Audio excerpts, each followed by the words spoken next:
I made this for you, but it's not because you're sick. It's just because I think you're going to get better soon at, like, doing things on Canva. So let's talk about some things that'll help you get better soon at your design skills. So I made you this card. Okay. First thing the card says is, nobody's looking anyway. It's true. Like, everybody else is so busy, like, caring about what they look like that they don't care what you look like. If you put forth any effort whatsoever, everybody's going to be like, wow, teacher of the century. Good job. Nobody was born with it. So, like, people are always asking me, like, how'd you get so good at drawing? Blah, blah, blah. And honestly, like, I look at my drawings. Sometimes I'm like, oh, they're so beautiful. But sometimes I look at my drawings and I'm like, there's not that. I mean, you know, like, there's not that great. It's not that great. Like, I could have done way better. So, probably, like, even, you know, the most famous artist in the whole world would have probably looked at their artwork and thought, like, I could have done better. Plus, like, the more you do it, the better you're gonna get. And then, like, the more you're gonna realize that nobody really knows what they're doing and everybody's just trying to make something that they think looks cool. And then, this is, like, a saying from business. It's a saying that my dad always told me. My dad used to, like, pay me $1 to read, like, Zig Ziglar and, like, Napoleon Hill books, like Think and Grow Rich and Rich Dad, Poor Dad. It hasn't really paid off, but I keep hoping. But anyways, my dad would always tell me this: done is better than perfect. And actually, I kind of live my life by that. If you ever bought things from me, maybe can tell. I mean, I'm pretty confident that my ideas are great, but, like, it's not always packaged up perfectly. And I'm totally cool with that. I mean, like, you don't have a lot of hours in the day, so you might as well just get things done. And then I really like this quote. Like, this is what I made all these up this morning. This is why I made this list, actually. Yes, I started down here. You can tell it's the first one because it's the neatest handwriting. So the limitations are the inspiration. And I wrote that because I was actually in here, like, making something else on Canva because, like I said, I pretty much live my life on Canva now.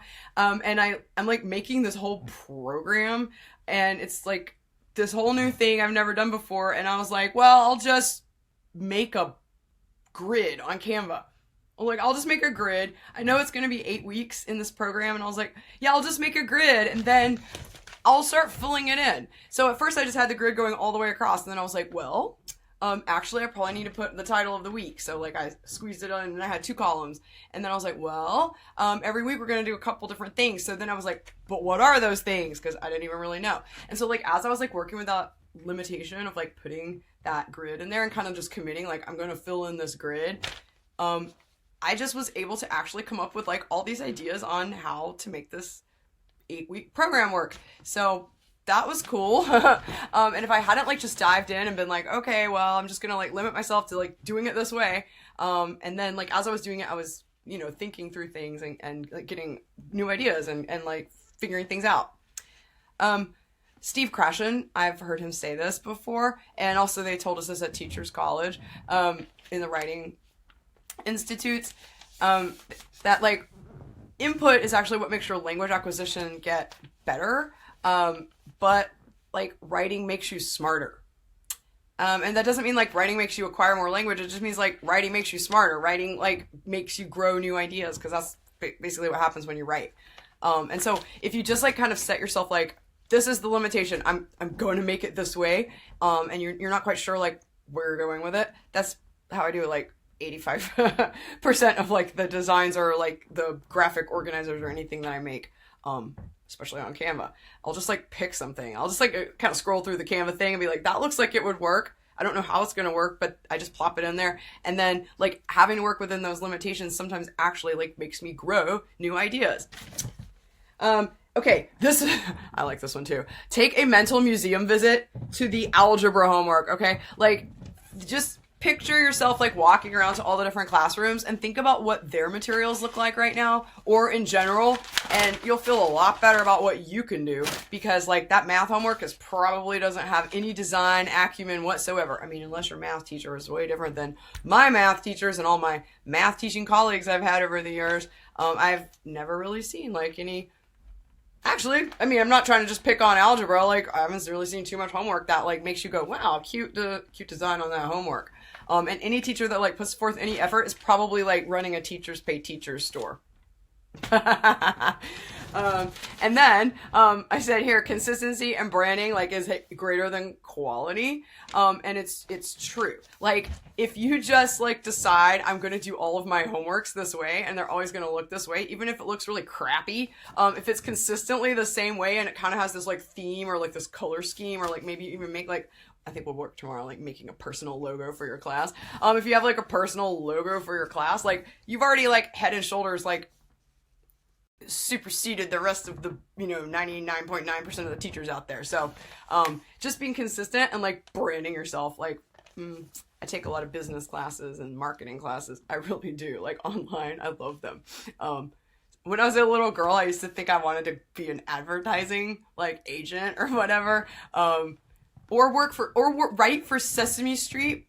And then when I became a teenager, I like changed I kind of pivoted and I was like, well, what I really want to do is write for Saturday Night Live. But I missed the boat on those. But like actually Sesame Street's kind of like SNL for little kids. I always thought it was really funny. Anyways, back to this. So yeah, like any like marketing training that you're ever going to take says like if you're in sort of the personal brand market, like you want to splash your face all over everything. And if you're like just running a business, you want to splash your logo all over everything. Well, better splash your face and your logo all over everything. Then you look like a real person, and you also look like you're a going concern because you have a freaking logo. You know, what other classroom in the school has a logo? Like, you're going to be like beating out the competition from like step one.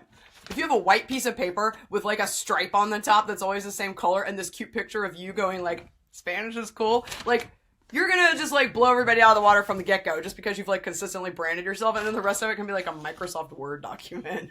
I'm serious. So it's time for you to graduate from 4th grade. So I'm sure at some point you had this like mean teacher, or maybe the teacher was like really nice, but they had really high expectations for you or something like that. And they said something that you've been like carrying around in your inside of you for the rest of your life. Like, well, I mean, sometimes you like remember some happy things. Like I remember in kindergarten, my teacher told me I had good scissors skills. And ever since then, I've been like, I can cut the crap out of everything. My scissors skills are like 100% top, not to be beat. Watch my feet, or watch my scissors. Yeah, it's like, out of my way, I got some scissors.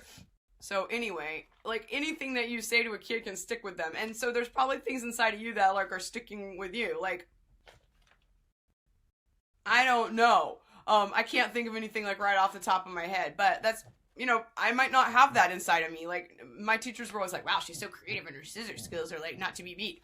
But if you are like fearful of, well, I mean, my math skills are pretty crappy, and in 6th grade, like the like cutting off the kids to go to the advanced algebra 2, or you would go to pre-algebra 1 or pre-algebra 2. So pre-algebra 1 was where like the kids who needed more math went, and the kids who did pre-algebra 2 were like the whizzes. And I'd always been a whiz in like everything except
go. It's kind of like the thing that, you know, I heard Steve Krashen say about, like, writing makes you smarter.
Of course, this is coming from the girl who didn't get to go to algebra, pre-algebra 2.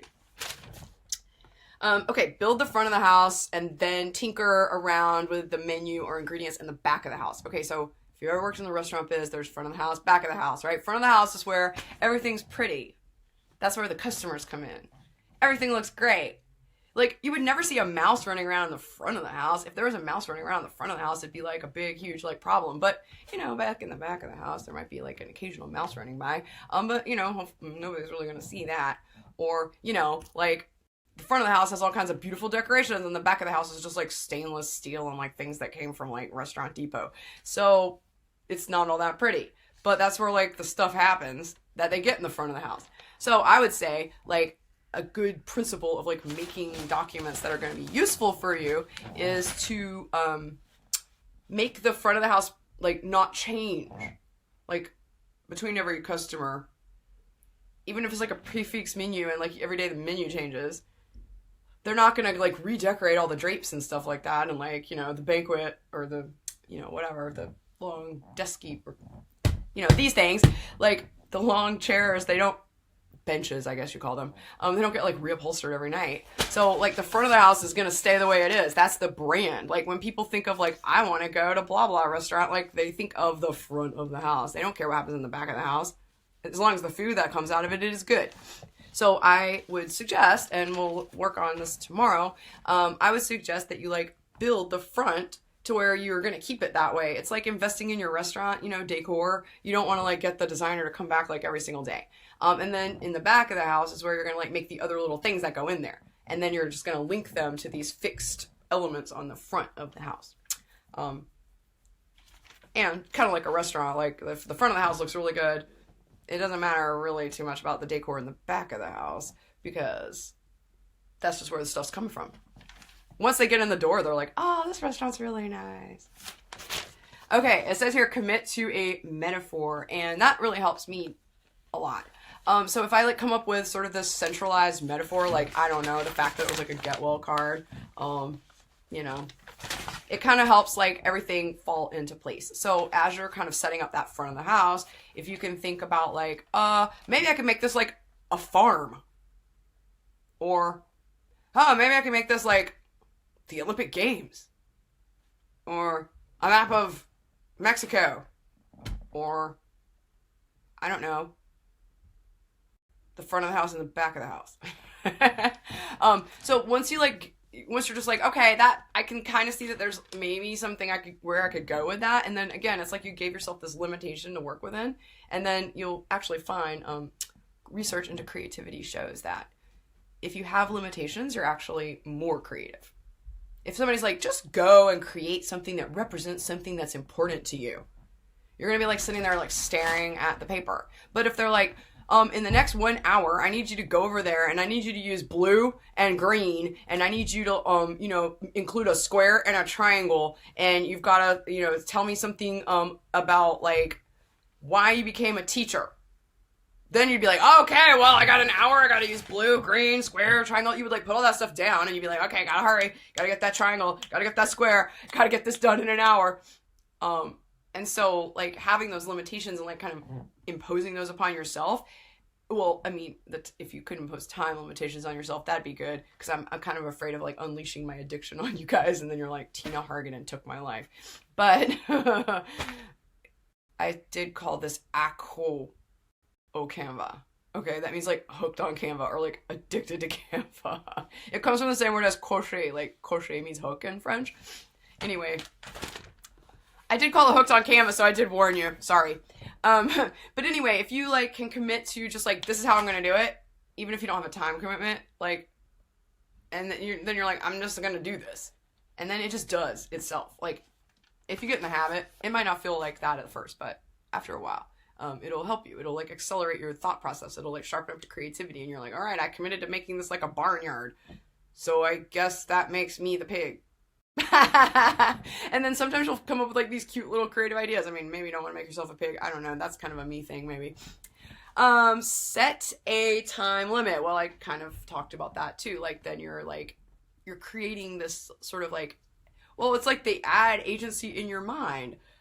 Because like, honestly, like if you work for an ad, the reason when I was a kid that I thought I would like to work at an ad agency is because I like to draw. I always liked looking at ads. I'm kind of like in a way like immune to ads. Like I don't buy a lot of products. But well, I mean, I have products that I like, but it's not because of ads that I get them. But that's what I tell myself, right? But anyway, a reason that I think I was a prescient little child, because I knew that like if you work for an ad agency like that, the ad campaign like changes. Like even if you're working for the same client all the time, like they're gonna change their look like every season or every year or two. And so every time you come back to that client, there's gonna be like new things they want to do. They're going to come to you and be like, well, we want to go with a green look this year. And like, we want it to be like fresh, like 2020. And we want to help people like get over their fears of like traveling and get on our airlines after this virus goes, you know, like, and then you're like, oh, okay, green, like bamboo, like lucky bamboo. And so, and they're like, and we need this by next Friday. And it's like, oh my God, let's get going. And I think I knew as a child that like, I wasn't always the most like long-term steady worker, that I kind of like to have like crisis mode going on. So that maybe would have been a good job for me, but you know, whatever. Now I just kind of advertise CI. Pre-delete it in your mind. So, just tell yourself like, hey, guess what? You know what? If I hate this design, I can always just go back to the algebra homework and I can just take all the words that I've put in here and I can plop them into a Word document or like a Pages document or a Google Doc and I can just call it good. And, if you're doing this consistent branding thing, then, at least you can have like a little logo and a little stripe of purple or whatever at the top of your Word document. And if you like pre-delete it in your mind, you've like already grieved its loss, and then you're like, okay, this is all just extra, especially if you have a time limit. It's like, well, I'm just going to delete this at the end anyway. It's just for practice. But then when you get to the end, you'll probably be like, well, I don't know. It don't look that bad. And then you've gotten over that hurdle. And then if you're like creating something every day, then you're like, oh, cool. I'll just keep it. Then you get in the habit, right? Eventually you'll get over the hurdle and then you're like in the habit of creating something every day, even if you've already like pre-deleted it in your mind and actually really deleted it in your Canva. Sketchy is strong. It's true. Like everything nowadays is so polished and beautiful that like, it's like if you suck and you're totally mediocre and your stuff looks kind of like a 5-year-old did it, like you actually stand out. So, that should be liberating, right? I think that might be it, except for the most important one, which I kept for last, which is, it's one thing, but I wrote it 3 times because it's really important. So like representation, and more representation. So, if you start using Canva with this eye to like representing various racial and ethnic and like abilities, like all kinds of different types of people that your students might be, or that anybody that might ever see your stuff might be. When you start looking at the resources that they have through that lens, you're going to be like, wait a sec. Like all the top hits, and they're all white people who are just like looking fine, and it's all like couples that are guys and girls. I mean, like they're looking really happy, like nobody's like all sad or anything. Like everybody's having a really great Instagram perfect life. They're all white and like, looks like they never like missed a day of skincare in their life, and dang.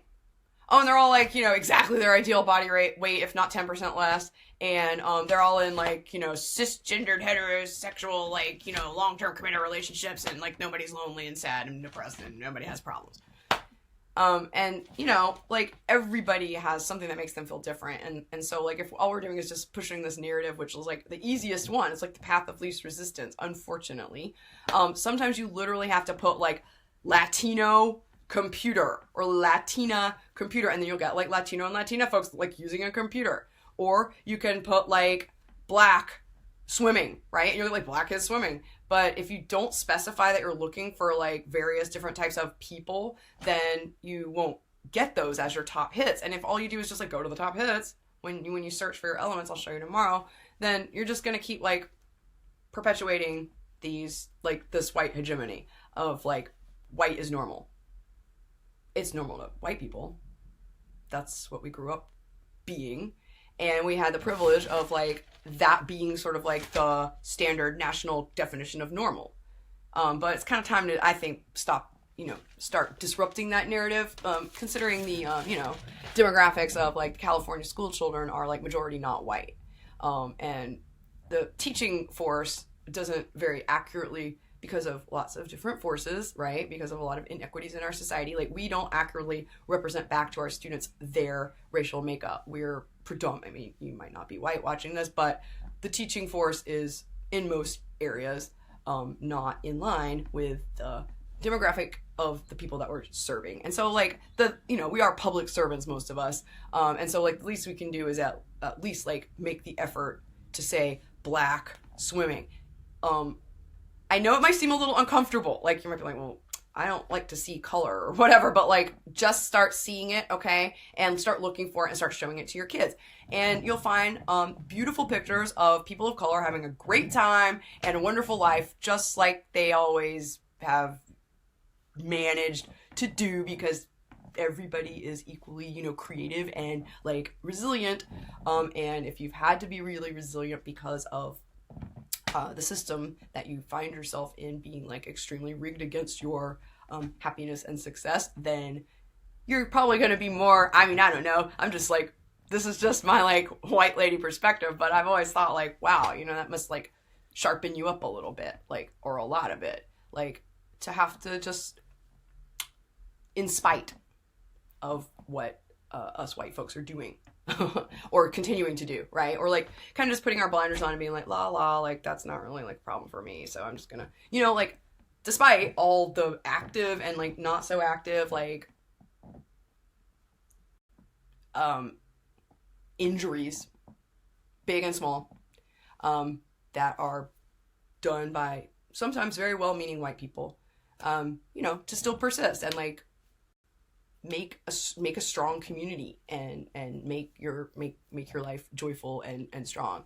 And so like showing kids of color and white kids too, like even if I taught 100% white kids, like our nation and our world and our planet is not 100% white, and they need to open their eyes to the fact that like there's a whole world of people out there that are having a you know, having a life, having a good time, and having a joyful existence, like despite the problems that we have with racism and inequities in our world. So anyway, that's something I feel really like passionately about, and I mean not just racially, but like especially racially, but like ability wise and like heteronormative, you know, disrupting all of that too. So it could save, you know, lives of kids, right? I mean, there's a lot of depression out there among kids who feel different and marginalized, and among all kids, and a lot of kids feel different and marginalized, like even if like on the outside they just present as like, you know, not looking all that different on the outside. So the more we can kind of just like bust that open for kids and show them, you know, that not everybody, like I said, is like a white lady who looks like she has not near a care in the world, and you know could probably stand to like fluffing up a little bit, and I don't know, maybe like not care so much about her hair. Anyway, that was kind of a long and rambling rant, but basically what I really want to say is when you like it seems to some white folks it can seem a little uncomfortable, right, to like start seeing more race and start like literally searching for like terms that maybe we kind of don't like to think about sometimes, because like we think maybe that makes us racist, or like seeing race makes us racist and we shouldn't see race. But we do need to start seeing race, and we need to start seeing racism, and you know, actively fighting against it. Because like in Canva, if you're just looking for a picture of a person swimming, like 85% to 95% chance, I would say, like the first 5 pictures are going to be white people. If you look for like parents or family or mom, or it's 85 to 90 to 99%, I would say, are going to be like a hetero couple, who like kind of present in the stereotypical female male, you know, like dress, fluffy hair, big lips on the woman, and then like business suit on the man. And then if you look up like work or computer, you're gonna get a lot of dudes in business suits, even the icons, and not a lot of like dresses.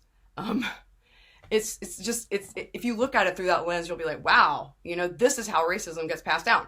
Like this is how like heteronormative like white like invisibility of our privilege and all that gets passed down. It's like when that's just normal, and that's what we think of, like when we think of the, you know, essence of something, like that platonic ideal, you know, what comes to mind? So showing our students like, oh, if you think of a person who's happy and swimming, like maybe that person's not white. Oh, if you think of a person who's like rich, or if you look up like, you know, the word successful, right? If you think of a successful business person, you know, are you going to think of like this kind of person, or are you going to think of like a white dude in a suit?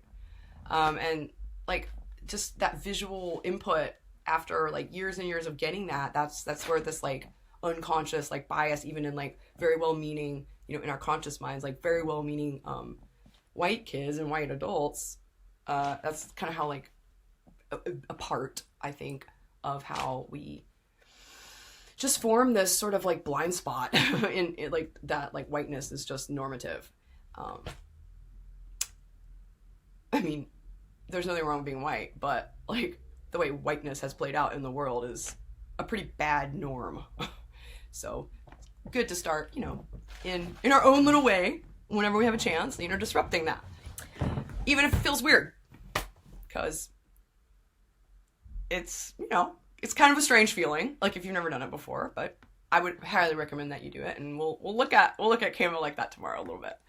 Okay, well, thanks for listening, and I guess if you're watching this video, it means that you registered for the class, so I'll see you in the morning. All right, bye.